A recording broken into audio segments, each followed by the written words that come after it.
পশ্চিমবঙ্গের ৪২টি লোকসভা কেন্দ্রের মধ্যে অন্যতম গুরুত্বপূর্ণ বনগাঁ লোকসভা কেন্দ্র।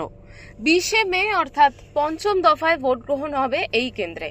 এবার এখানে লড়াই ত্রিমুখী। বিজেপির বিদায়ী সাংসদ তথা কেন্দ্রীয় জাহাজ প্রতিমন্ত্রী শান্তনু ঠাকুরের ওপরেই আস্থা রেখেছে গেরুয়া শিবির।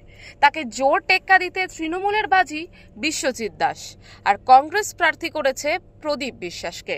প্রার্থী তালিকা ঘোষণা হওয়ার পর থেকেই কোমর বেঁধে প্রচারে নেমেছিলেন সব পক্ষই, আর ভোট যত এগিয়ে আসছে ততই প্রচারে ঝাঁঝ বাড়াচ্ছেন প্রার্থীরা। শুক্রবার হরিচাঁদ গুরুচাঁদ ঠাকুরের মন্দিরে পুজো দিয়ে মনোনয়নপত্র জমা দিলেন বিজেপি প্রার্থী শান্তনু ঠাকুর। এরপর সাংবাদিকদের মুখোমুখি হয়ে নাগরিকত্ব সংশোধিত আইন সিএএ প্রসঙ্গে তিনি বলেন, সিএএ ভারতবর্ষের সকল মানুষের অধিকার। যারা আবেদন করবেন তারা সকলে নাগরিকত্ব পাবেন, কাউকে তাড়িয়ে দেওয়া হবে না। সিএ কেন্দ্র সরকারের আইন, কেন্দ্রীয় একটা আইন, যে আইনকে কেন্দ্রীয় সরকার প্রতিশ্রুতি দিয়েছিলেন যে আমরা নাগরিকত্ব দেব, এটা সত্য কথা। এটাই আগে মেনে নিক সবাই যে নাগরিকত্ব দেওয়া হচ্ছে। এবার আমরা যখন রেসপন্সিবল পারসন, আমরা যখন মানুষের দায়িত্ব নিয়েছি, অবশ্যই মানুষকে নিশ্চয়ই তাড়িয়ে দেওয়া হবে না।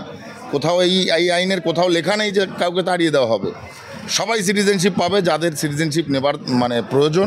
পাশাপাশি আবারও একবার বনগাঁ আসন থেকে জয়ের ব্যাপারে নিশ্চিত শান্তনু ঠাকুর। জিতবো, আশাবাদী নয়, জিতবো। উত্তর ২৪ পরগনা থেকে প্রতীতি ঘোষের রিপোর্ট, ওঙ্কার বাংলা।